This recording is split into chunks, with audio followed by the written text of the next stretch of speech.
welcome to this conversation. My name is Tom Eccles. I'm the director of the Centre for Curatorial Studies at Bard College. And of course, we have the artist Tony Oursler with us, and Beatrix Roof, who is the director of the Stedelijk Museum in Amsterdam, and famously the previous director of the Kunsthalle in Zurich for many years. And the project we're here to talk about is Life in the Archive. And together, actually, Beatrix and I, who work in a very particular context, a new context for art in Europe, a place in Arles, in the south of France, a project we are collaborating with Maya Hoffman and the Luma Foundation on, a new cultural center, interdisciplinary center, a new place for art and dialogue and human rights and thinking about the environment in the south of France.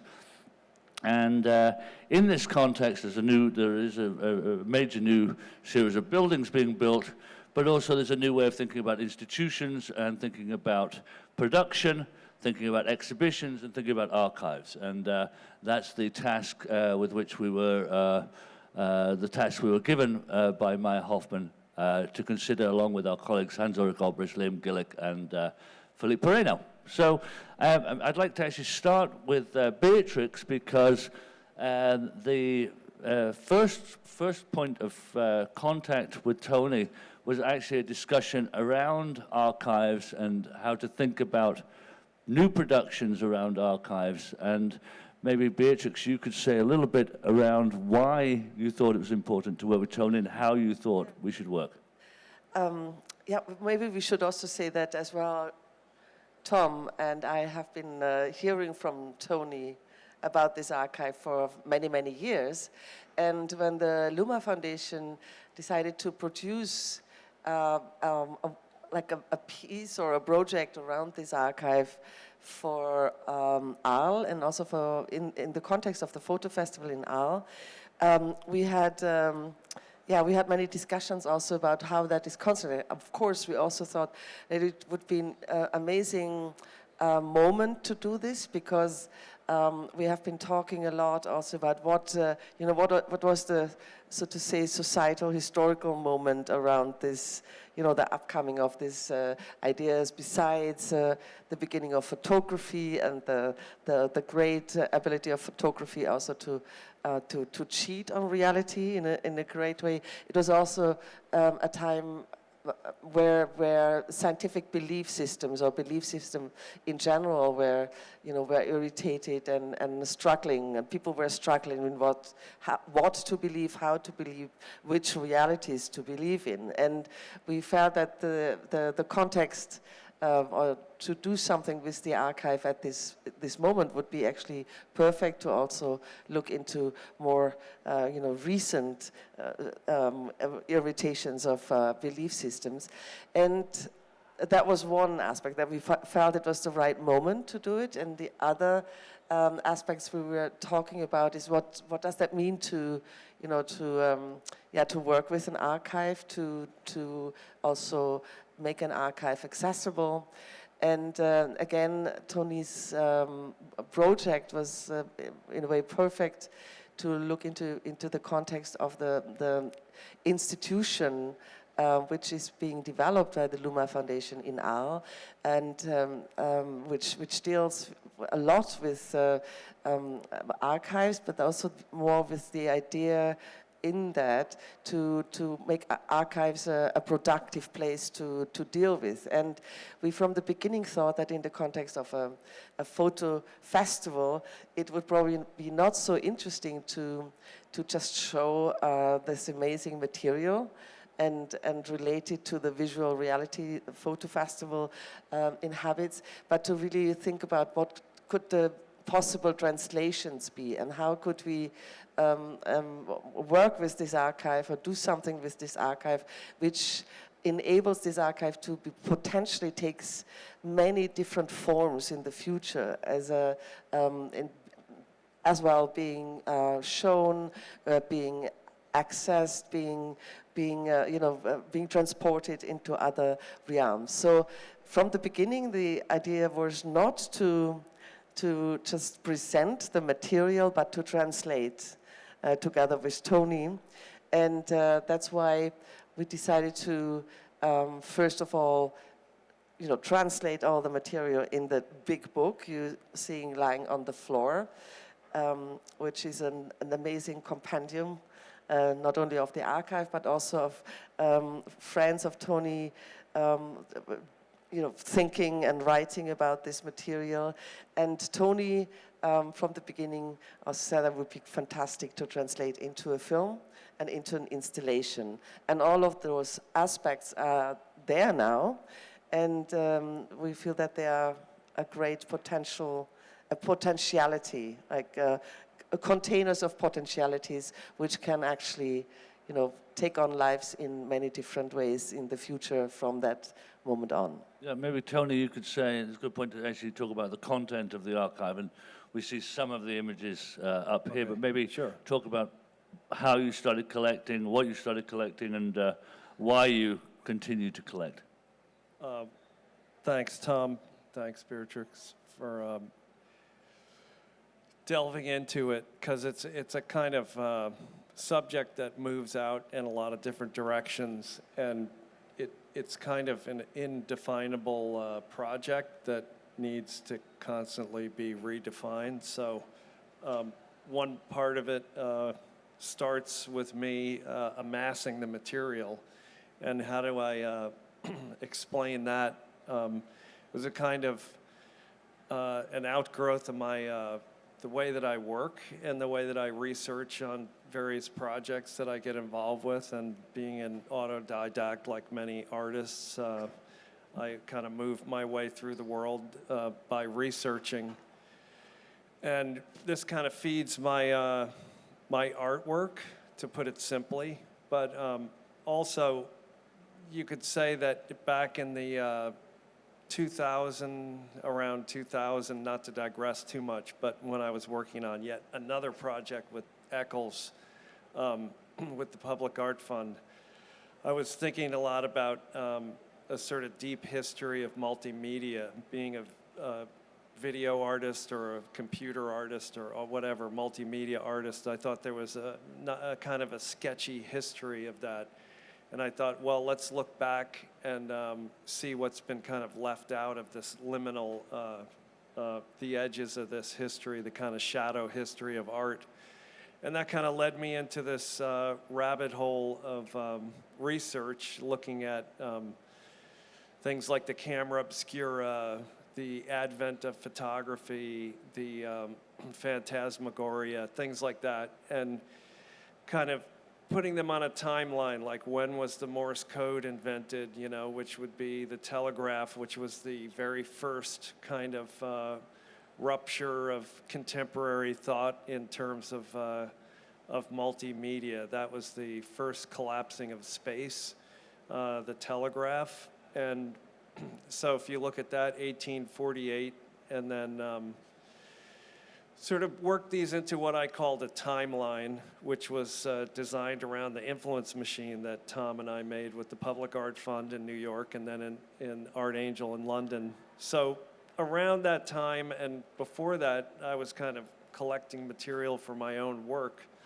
But at that time, I really got a taste for looking at primary material, because I went to the archives of numerous libraries and kind of media museums and things like that, where I'd go in and actually see the graphics or look at the machines. And so I started trying to find the actual primary stuff, and that kind of led me to, collecting UFO photos and things like that, horror movie images, sketches from cinematographers, things like that, just as a sort of hobby, sort of disconnected from my art, but kind of weaving in and out of it. And I really got into it, I guess, because I amassed probably more than 3,000 objects over, 15 years or something. And, I would talk to Tom about it and Beatrix about certain aspects of it.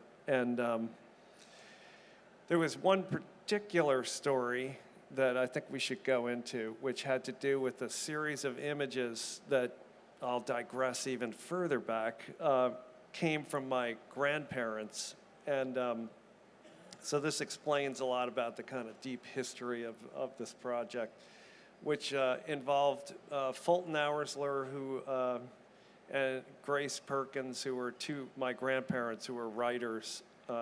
And my grandfather was a magician and a mystery writer. And he had a hit Broadway play called The Spider. And by the way, this is all in the back of the book for people who want more detail on this. Anyway, he, in the 20s, had a hit Broadway play which had something to do with magic called The Spider. And with that play and his notoriety, he, being a kind of magician, he got to know a lot of the other top magicians like Harry Houdini, and also him being a kind of mystery writer and editor, worked in all the true crime, true detective magazines. He got to know people like Arthur Conan Doyle of Sherlock Holmes fame, and corresponded with these people and interacted with them, became friends with them. And around that time, there was between the wars, there was the rise of a kind of second phase of spiritualism and mediumistic activities in the States.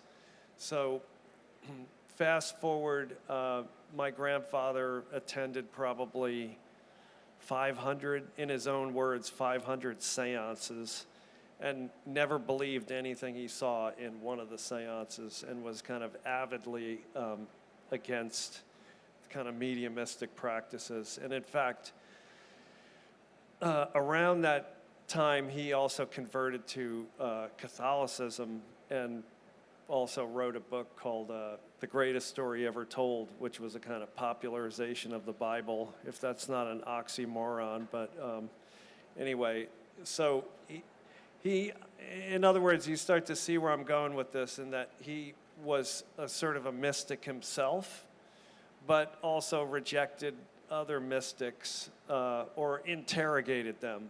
And so on the other side, we have Arthur Conan Doyle, who was a kind of, brought us the first rationalist detective, a kind of laser beam logician of Sherlock Holmes in his literature, but in his personal life, he had very strange and interesting belief systems, including believing in spiritualism, believing in fairies, believing in giants, and many other things, which he went about proselytizing in books and magazines and lectures and so forth.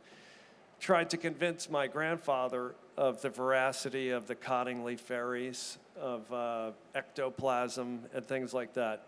So he, at the time, would send this material to my grandfather who was actually debunking psychics in New York City, actually sending them to jail in kind of sting setups as a kind of publicity thing for his magazines, was the polar opposite. But he loved Conan Doyle, and they had this intense dialogue between one another.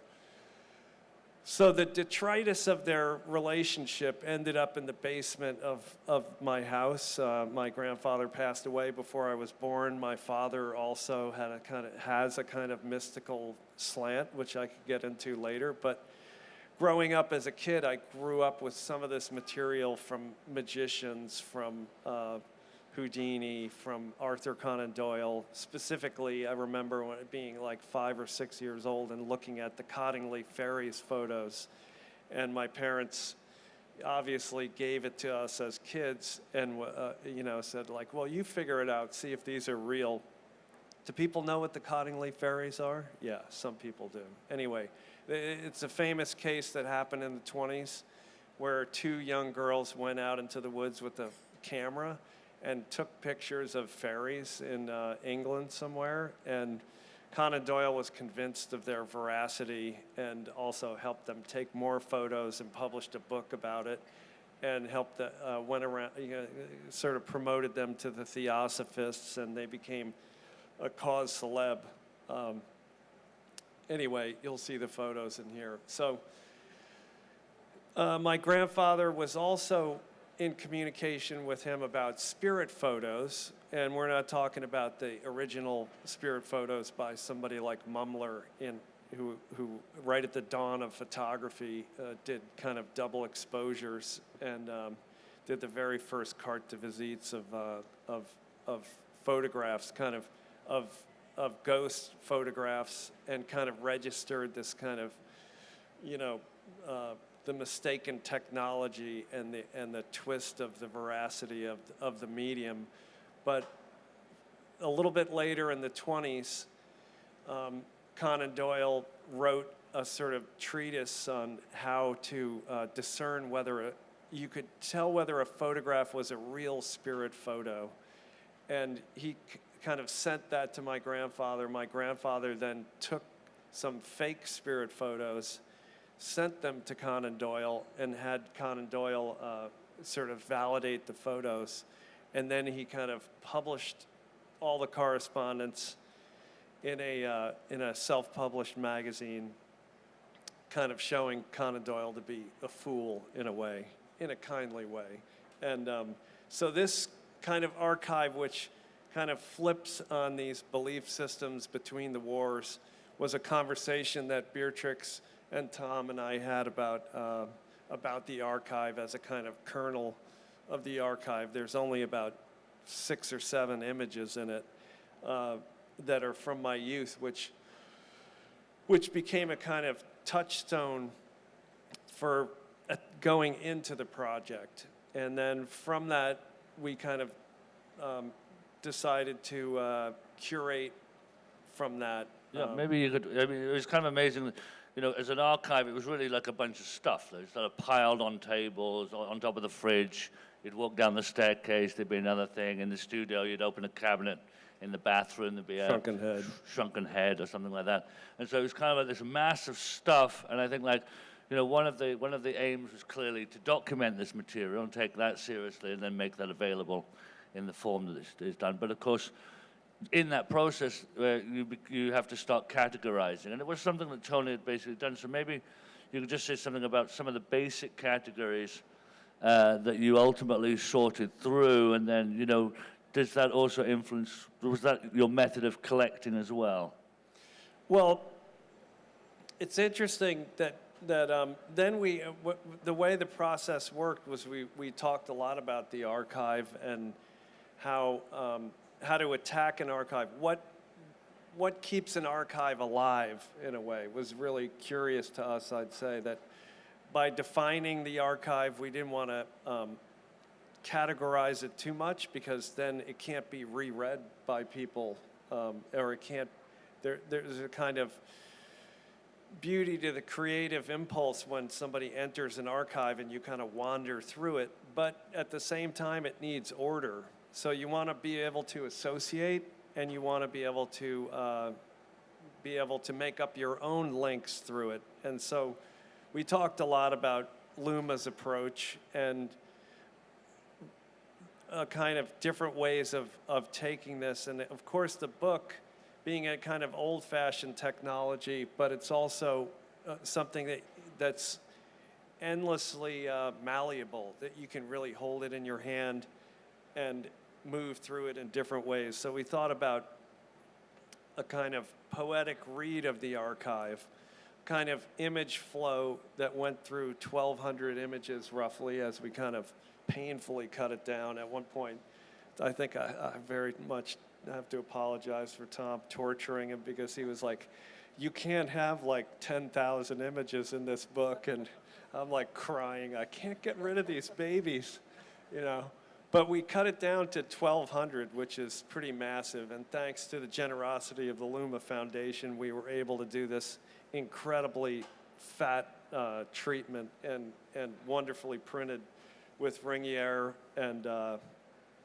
Zach Keys working on it. But the point is that once we organized all those millions of images, then the flow became my job, in the sense that I had to sort of move through the images. And I decided that the way to do it, well, the team decided, was to let it be open without categories, because the first thing everybody wants in a book is, well, what are the chapters? You know, is it going to be, here's the spirit photography, and here's the hypnosis, and here's the this, and here's the whatever, the Balinese puppets, whatever.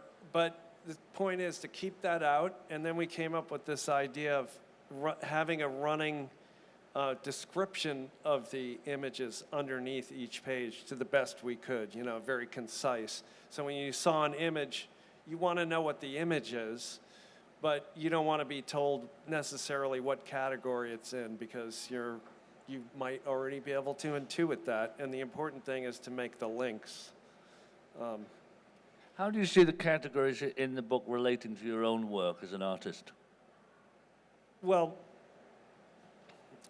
I mean, there's the obvious connections in that there's many images related to faces, pareidolia, which is seeing faces where they don't exist, which might link into psychology. And so it's not a real direct tracing. I mean, there would be another book that would have, you know, multiple personality disorder as a topic or something, or like that. But that's not this book. This is it's a kind of overarching relationship to my work, and sometimes there's a very direct inspirational relationship in that I'm very curious about the way technologies become formed.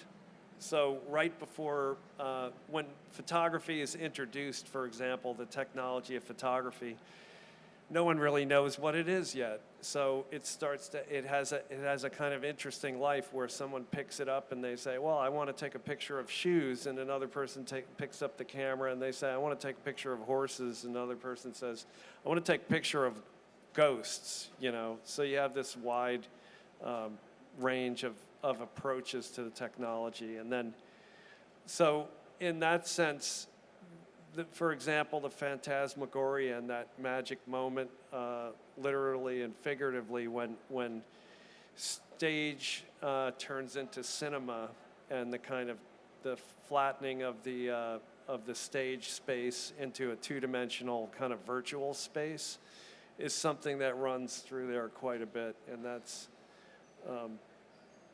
But it would be interesting to hear a bit more, because we very strongly felt that, of course, that is a very biographical thing in one way, but also very much informed by you know, it very much relates to your artistic practice. I remember very vividly when I went to I forgot the Hollywood industry.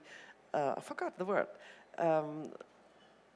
Disney World, the old Disney World, the first Disney World, going to the Ghost Ride, and my looking like Tony Oursler's in there everywhere. And I think there is, of course, also quite a few artists like Mike Kelly and Jim Shaw and Cameron Jamie. You're very close to also being totally obsessed with not only archiving, collecting for archives, but also with this type of material. So there is quite a bit of rooting of your work in the material itself. Well, yeah, I mean, in the sense that if you look at Disneyland, it's kind of funny, because I guess Walt Disney, well, it's very funny considering that a lot of those people you just mentioned, well, all those people you mentioned went to Cal Arts, and Walt Disney started Cal Arts, so that's strange enough right there. But, and people said he was buried in the basement in an ice machine or something, but one of the interesting thing about the Walt Disney approach was is that he kind of saw, okay, the flat screen was a place to work, but then he also saw that installation was a place to work, and that's always been something that really interested in me, is kind of turning, you know, the video monitor inside out and then projecting later, and not being satisfied with, you know, starting out as a painter, but somehow feeling trapped inside the two-dimensional form and wanting to move things out into a kind of installation space. And I think Disneyland definitely showed that probably had he lived, Walt Disney would have really gone further and further into that. I mean, he died right before a lot of that stuff was finished. And there's a lot of quotations from, strangely, the Pepper's Ghost and the Phantasmagoria, all that stuff you see right there from that mid-18, or even earlier, kind of early magic and stage craft. Disney just kind of updated it in a lot of those rides, you know. But there's also, and maybe it would be interesting to hear more about the film than in travel, because there's a lot of, I'd say, this relationship between illusion, creating illusions, but doing that with fairly simple and old-fashioned technologies. And I remember really we tried to find a digital renewal of that illusion, which didn't work out in the end. Yeah, well, it did work because it works, but we were looking for holograms, but we had to, we made our own holograms. We pioneered our own technology in a way. We should probably say that, just to be clear, you know, the first aspect was to the book, and then Yeah. the second part of the exhibition was to decide ultimately to make a film. And Yeah. so it's a bi-part exhibition. Yeah, well, the reason that there was a kind of logic to that, because once we kind of exploded the book into, you know, 1,200 images in all these different categories, rather than make it a slim volume related to this kind of the veracity of the photograph or something between wars. At the end, we thought about, okay, how to take, you know, make one kind of strong statement that would accompany the book, or maybe that was the beginning of numerous statements, because it's kind of inspired me to kind of think about new projects.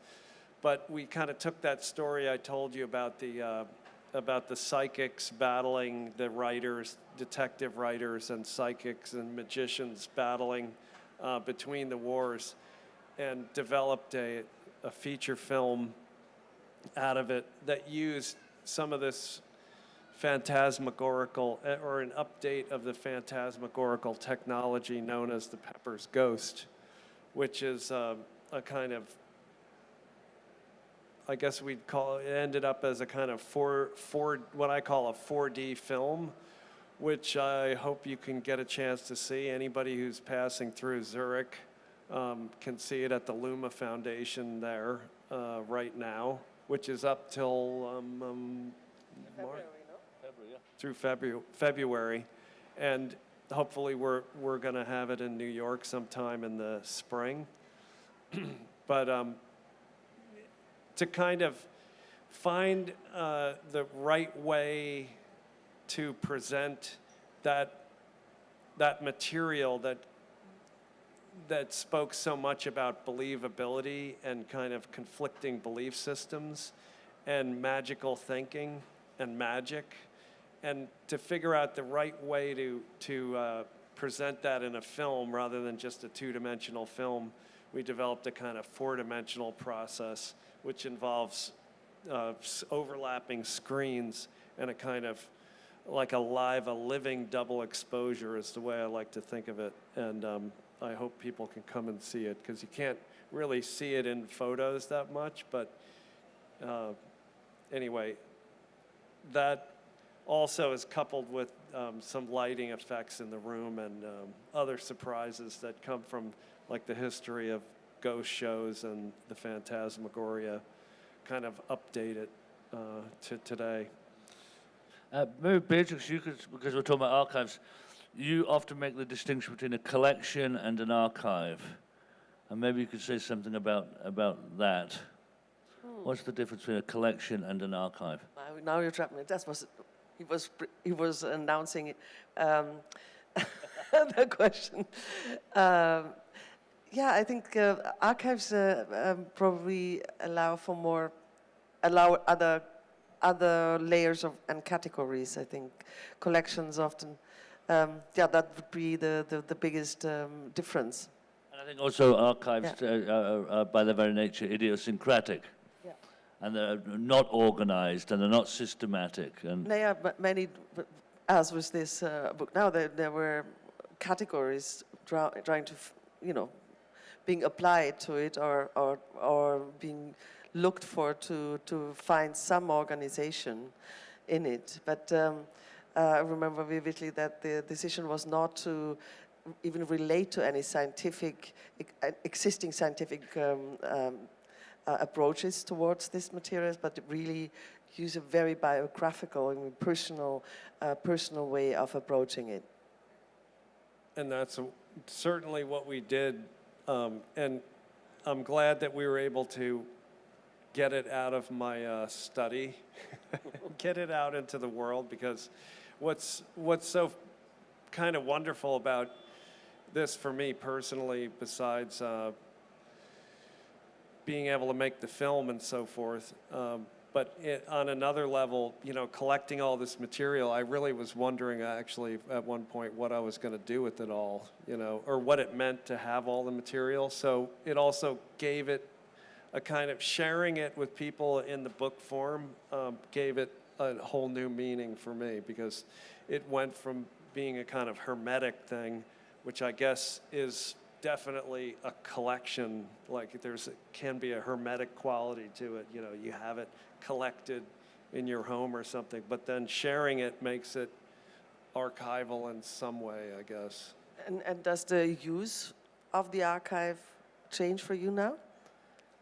Oh yeah, I mean that was also one of the great pleasures of working with the Luma team and the clever curators who wanted to challenge the structure of the archive and kind of provoke some kind of new approach to it, which would have been the film, because I don't think I would have made the film without, this kind of notion of the missing archive and what replaces, that there's a kind of, it becomes another experience in the film. So that now I'm reading it in a different way, because originally it was operating on some other subliminal level, which I can't really explain. Also, like a lot of this material exists somewhat at the margins of knowledge, the margins of behavior. No, that's not true, Tom. That's totally true. No. It's extremely marginal. It should remain so. But could you talk a little bit about the nature of collecting? Because I remember, you started with this sort of, you had some basic materials, very important historical materials from your family and from the dialogues with Conan Doyle and letters from Conan Doyle to your father. You had, the kind of proselytizing of your father. You had his connection to Houdini and their dialogue. But you were coming at it from a different place, and actually seeking out this material.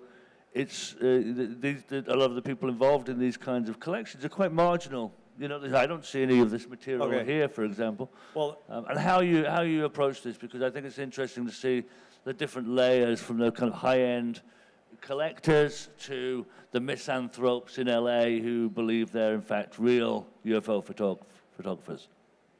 That's a very interesting question, because it brings up one of the things I've always loved, which is perspective and people's belief systems. And that's probably, if you want to relate this to my work, I'd say that's the thread that runs through all of my work, is in one way or another, the unifying factor is belief systems. And that carries through here. And of course, looking at some of the things that might be considered marginal at one point, through another perspective, are not necessarily marginal. I also want to mention, if you could pass me the book, Tom, I want to mention another aspect of this archive, which we really didn't touch on, and the project itself, is that we have, you have this kind of very mysterious material that might be off-putting for people that, when I started first working with some younger art historians and interns and assistants, I had to school everybody up on what the material even was, because some of it's so obtuse. that people didn't have any idea what I was talking about when I referred to something, for example, like a thought photograph. Does anybody know what a thought photograph is? Somebody, yeah. Mary knows, so it's someone else. Yeah, but okay, a thought photograph was is a kind of practice that happened from the late 1800s through into the 1960s, where people took photographic cameras and attempted to, or not even just cameras, film itself, and tried to record thoughts. So they would take the negative, hold it to the head, or the exact paper, almost like this Jim Welling shirt I have here, and do like a kind of a, what is it called, a sologram, or yeah, and okay, so develop these images. Now, thought photograph, one could say, well, it didn't work, because it didn't work. You couldn't really take a picture of a thought. But if you look at the thought photographs again, you can see that the thought photograph was the harbinger to the Rorschach test, because there are these very abstract images, and Colonel Darget, one of the first practitioners, did these wonderfully poetic descriptions of what he saw in these blobby kind of images that he developed from thought photographs. Another way of looking at a thought photograph is that it's also a harbinger to the EKG, and that you know, and the not the EKG. What's the one on the head? It's the anyway, the sonogram, the tetragram. No, what is it? Yeah, okay. So it's a harbinger to that. And if we look at science and what the difference between science and pseudoscience is that science works, and we got there through pseudoscience in a way. Now, other people might disagree with me, but of course there's many failures along the way to the successes of science, and we like to forget those failures. But if we look back at those failures, there's a lot to learn, and we wouldn't be where we are today without those failures. Some of them are very interesting in a lot of ways. So thought photography, if you made a straight line right to the right now, there's actually some technology which, believe it or not, can actually read people's thoughts.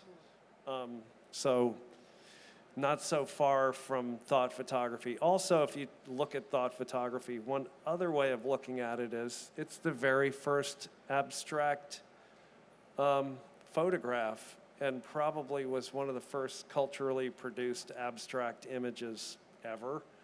So when we look at art history, people could look at thought photography in many different ways.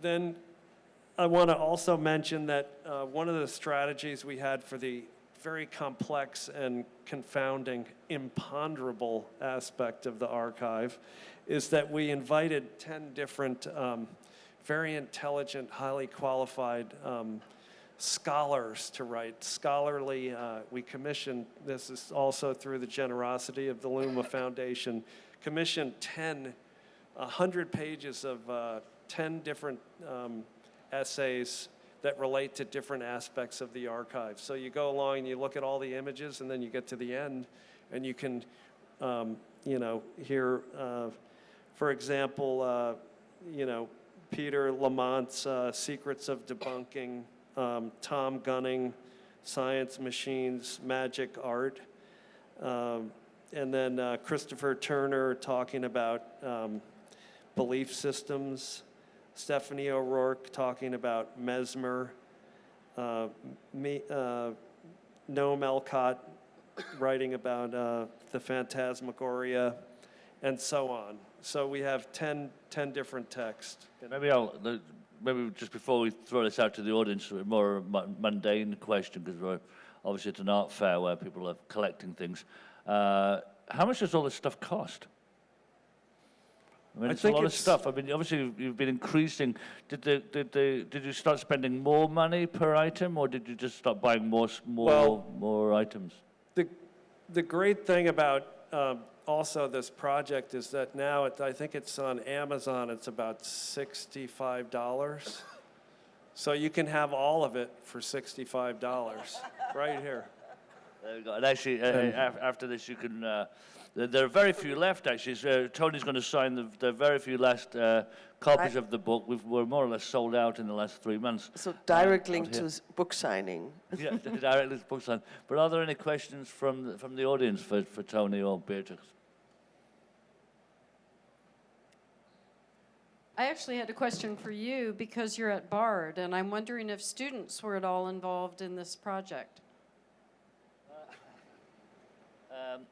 Students are involved in most of my projects, but this one had a kind of particularity. It also had a speed to it. It's quite interesting that we actually really began in full haste doing this project this time last year, and the project was realized for July in the summer last year. So most of it was done at 4 a.m. in the morning and talking to Beatrix across in Europe. So it wasn't really a. And also, honestly, the material is so, esoteric. It doesn't really fit within the kind of categories that students have come out of. The kind of schools, the kind of art history programs, the kind of science programs, whatever, the politics. The material is sort of touches down on all these areas, but is so unfamiliar, was unfamiliar to me, that needed a kind of very intense research time and then an extremely fast production period. To produce this book in essentially 4 months was kind of amazing. I mean, what I think was really astounding was we approached, normally you approach 10 authors and you say, I need it by within 6 weeks. You normally get 3 people come back. But because the material is so rich and because it's an area that has sort of fascinated individual scholars but haven't had an outlet for that work, actually everybody came back, yeah. Yeah, and also because Tony is so closely and so intensively engaged with this material, no? And also with the It was thinking around it. labor of love. I think everybody was very happy to work on it.